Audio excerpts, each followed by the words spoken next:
Master சொல்லி ஆகணும். மறுபடியும் எல்லா இன்டர்வியூலும் சொல்லிட்டே இருக்கா, என்னை ஏன் சூஸ் பண்ணான்னு தெரில, என்னை ஏன் சூஸ் பண்ணான்னு தெரிலன்ட்டு. எப்படி சொல்கிறது மாஸ்டர்? கரெக்டாக உண்மையை சொல்லிடலாம் அப்படின்னா, மாஸ்டர்ஸ் ஆக்ஷன் ஃபைட் பண்ணுவார். என் படத்தில் ஃபைட்டு நான் பெருசாக வேல்யூ கொடுக்க மாட்டேன் ஃபைட்டுக்கு. அந்த ஃபைட்டுக்குள்ளே சீன் வச்சுருப்பேன். அது அவர் ரொம்ப டிஸ்டர்பன் பண்ணும். அவர் ஏதாவது யோசிச்சா நான் அதை சீனாக மாற்றி கன்வெர்ட் பண்ணிவிடுவேன். எல்லா ஃபைட் சீக்வன்ஸையும் நான் சீனாக மாற்றுவேன். எனக்கு எமோஷ்னல் ரொம்ப முக்கியம்னு சொல்லுவேன். அதை ஒரு மாஸ்டர் புரிஞ்சுக்கிட்டு அதுக்கான ஸ்பேஸை கொடுத்துட்டே இருப்பார். அது இப்படியே போயிட்டே இருந்துச்சு. இப்படிலாம் ஃபைட் மாஸ்டர்ஸ் இருக்காங்கன்னு போயிட்டே இருந்துச்சு. சும்மா அவர் தனியாக இருக்கும்போது என்ன சொல்கிறது, ஜாலியாக இருக்கும்போது குழந்தையாக மாறிடுவார். பயங்கர சமாளிக்கவே முடியாது. இவனை விட மோசமாகிடுவார், என் பையனோட மோசமாகிடுவார். அப்புறம் தான் அந்த ஆள்கிட்ட ஏதோ உண்மை இருக்குது, மாஸ்டர் கிடையாது, ஃபைட் மாஸ்டர் கிடையாது. ஒரு நாள் ஒன்று சொன்னார், நான் படம் எடுப்பேன், என் படத்தை சண்டையே இருக்காதுல்ல, இது போதும் எனக்கு. ஒரு மாஸ்டர் நான் படம் எடுப்பேன், அதை சண்டையே இருக்காதுன்னு சொல்கிறாருல்ல, அப்போ நாளை நம்பலாம் அப்படின்னு முடிவு பண்ணிக்கிட்டேன். நம்மளுக்கு அப்புறம் தான் நான் வாழை காமிச்சேன். வாழை படம் பார்த்துட்டு அடுத்த செகண்டே ஒரு 1 hour எதுவுமே பேசலை, அப்படியே அமைதியாக இருந்தார். நான் வாங்கிக்கிறேன் அப்படின்னு, நானும் கூட சேர்ந்து பண்ணுறேன் அப்படின்னாரு. சரின்னு சொல்லிட்டு அன்றைக்கி ஸ்டார்ட் பண்ண நம்பிக்கை தான் இன்றைக்கி வரைக்கும். என்ன பண்ணுறீங்கன்னு எதுவுமே கேட்கல, ஆன் தி வே போயிட்டு 2 பேத்துக்கும் அண்டர்ஸ்டாண்டிங் ட்ராவல் ஆகுது. நிச்சயமாக ஒரு நல்ல படம் மட்டும்தான் நமக்கு நிறைய நம்பிக்கைகளை, நிறைய நண்பர்களை ஏற்படுத்தி கொடுக்குது அப்படிங்கிற ஒரு பெரிய சந்தோஷம். இந்த வாழை இது வரைக்கும் நல்ல மாஸ்டராக எனக்கு இருந்த மாஸ்டர், ஒரு நல்ல நண்பனா, ஒரு நல்ல அண்ணனா தம்பியான்னு தெரியும். அவருக்கு முடி நிறைக்கவே எனக்கு நினச்சிருக்கு. அதனால் நல்ல நண்பன் தான், நல்ல நண்பனை கிடச்சிருக்கு. ரொம்ப நன்றி மாஸ்டர். அதுக்கப்புறம் ரெட் ஜெயிண்ட்டு, நான் என்ன தைரியத்தில் இந்த படத்தை நான் ரிலீஸ் பண்ணுறேன்னு சொன்னேன் அப்படின்னா, ரெட் ஜெயிண்ட் இருக்காங்க பார்த்துக்குவாங்க அப்படின்னு சொல்லிட்டு தான். ஏன்னா மாமன் பண்ணும்போதே நான் சொல்லிட்டேன், என்ன படம் எடுத்து இருந்தாலும் வந்துக்குவான்னு சொல்லிட்டு. அதே மாதிரி அதை புரிஞ்சுக்கிட்டு வாழை எடுத்துகிட்டு போனேன். ரொம்ப பயமாக தான் இருந்துச்சு. ஏன்னா அந்த biggest main stream production company அதுவும் பிக்கஸ்ட் மெயின் ஸ்ட்ரீமாகவே ஒரு படத்தை ஒரு படத்தோட வெற்றியை படம் பார்த்துட்டு இருக்க 15 நிமிஷத்துக்கு சொல்லக்கூடிய ஆள் செல்வமூர்த்தி சார்.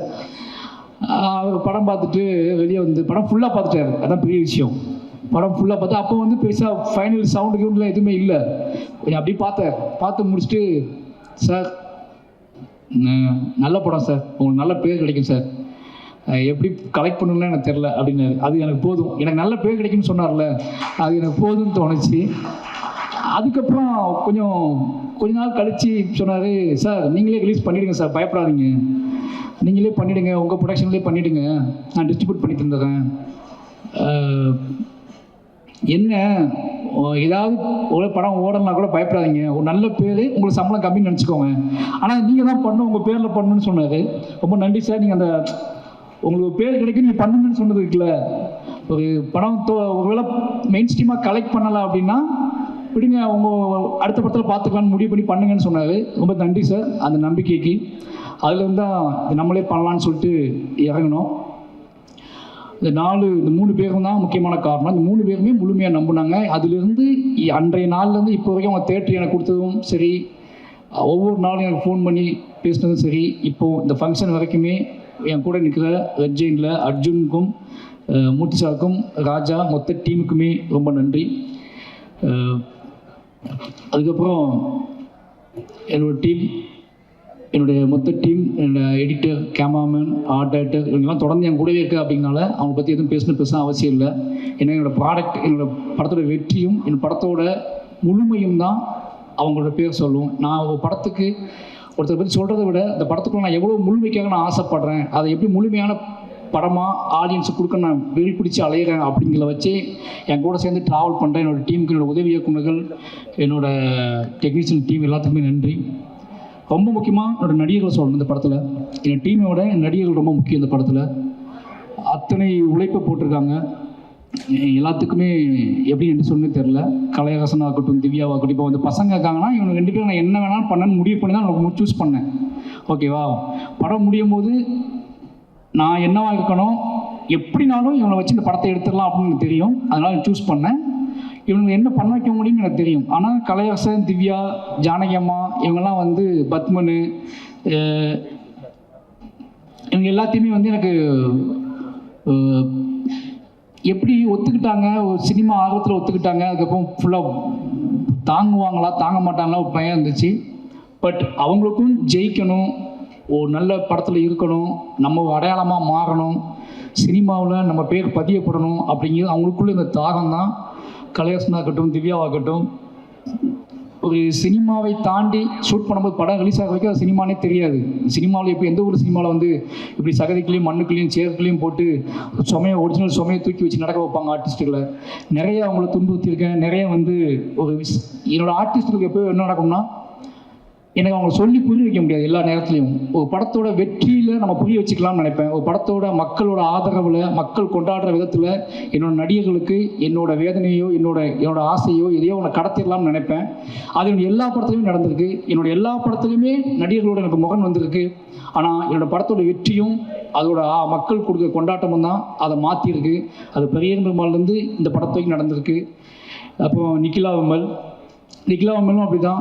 என்ன அப்படின்னா, ஒரு நடிகரை வந்து நம்ம வந்து அவங்க வேறு படத்துக்காக சூஸ் பண்ணது. நான் கர்ணனுக்கு பேசினது, அதுக்கப்புறம் மாமன்னன், அப்படியே பண்ணாமல் போய் வாழையில் போட்டு அவனுக்கு ஒரு சின்ன தயக்கம் இருந்துச்சு.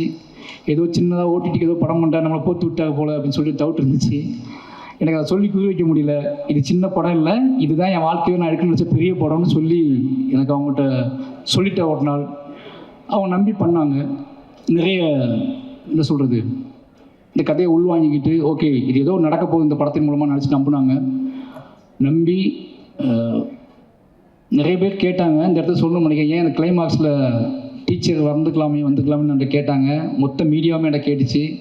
எல்லா படம் பார்த்துட்டு பிடிச்சவங்கலாம் டீச்சர் எங்கே போனாங்கன்னு கேட்டாங்க. டீச்சர் டேட் இல்லை எனக்கு, ஓகேவா? ஏன்னா அந்த ஷூட் எடுத்ததே, அந்த கடைசி பாட்டு நான் எடுத்ததே மொத்த படம் ஷூட்டிங் முடித்து எடிட் பண்ணி லாக் பண்ணி 1.5 வருஷம் கழிச்சு தான் எடுத்தேன்.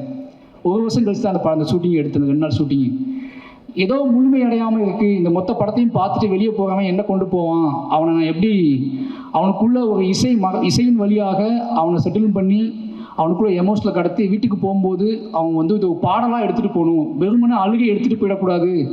ஒரு படம் முடிஞ்சு வெளியே போகான்னா அவன் இதை கலையாக எடுத்துகிட்டு போகணும், பாடலாக எடுத்துகிட்டு போகணும், முணுமுணுத்துக்கிட்டே போகணும்னு ஆசைப்பட்டு தான் அந்த பாடல் 1 வருஷம் சந்தோஷம் ரொம்ப லேட்டாக தான் சார் ஸ்டார்ட் பண்ணோம். இந்த படம்லாம் முடிஞ்சு இந்த பாட்டே இல்லை, பாதவத்தி சாங்கே இல்லை. ஒரு 1 வருஷம் கழிச்சு தான் அந்த பாட்டை நான் முடிவு பண்ணுறேன். அதுக்கு அவசரமாக ஷூட் பண்ண பிளான் பண்ணோம். படம் ரிலீஸுக்கு அவங்க டேட் இல்லை. நான் அதை ஷூட் பண்ணி முடிவு பண்ணும்போதே அந்த அம்மா மடியில் சிவனஞ்சான் படுத்துப்பான், அது டீச்சர் மடியில் தான் படுத்துக்கணும்னு நான் ஆசைப்பட்டு ஷார்ட் யோசிச்சிருந்தேன். ஒருவேளை நடந்திருந்தால் இன்றைக்கி நிறைய பேர் கேட்ட கேள்விகளுக்கும் மோசமான சில விஷயங்களுக்கெல்லாம் வந்து பதில் சொல்கிற மாதிரி இருந்திருக்கும். அந்த ஷார்ட் நான் எடுத்திருந்தோம்னா அது மிஸ் பண்ணிட்டேன். என் லைஃப்பில் ரொம்ப நான் வருத்தப்பட்டது வந்து அதுக்கு தான். என்னோடய ஆசிரியர் அந்த இடத்துல இல்லாமல் எனக்கு இருந்தாங்க, நிஜ வாழ்க்கையில் இருந்தாங்க. நிஜ லைஃப்பில் நிஜ கதையில் என் அத்தனை ஆசிரியர்களுமே அத்தனை பிணங்களும் அத்தனை உடல்களும் அடக்கம் செய்யும் வரைக்கும் என்னோடய ஒட்டுமொத்த டீச்சரும் அந்த இறுதி நாள் அந்த வாழை தோப்புக்குள்ளே உட்காந்துருந்தாங்க. அவ்வளோ பேருமே அழுதுகிட்டு. என்னோடய அத்தனை ஆசிரியர்களுக்கு நேற்று நன்றி சொல்லிக்கிறேன். அது தவிர்க்க முடியாத காரணத்தினால அந்த இடத்துல நான் ஆசிரியர் வைக்க முடியல. ரொம்ப நன்றி.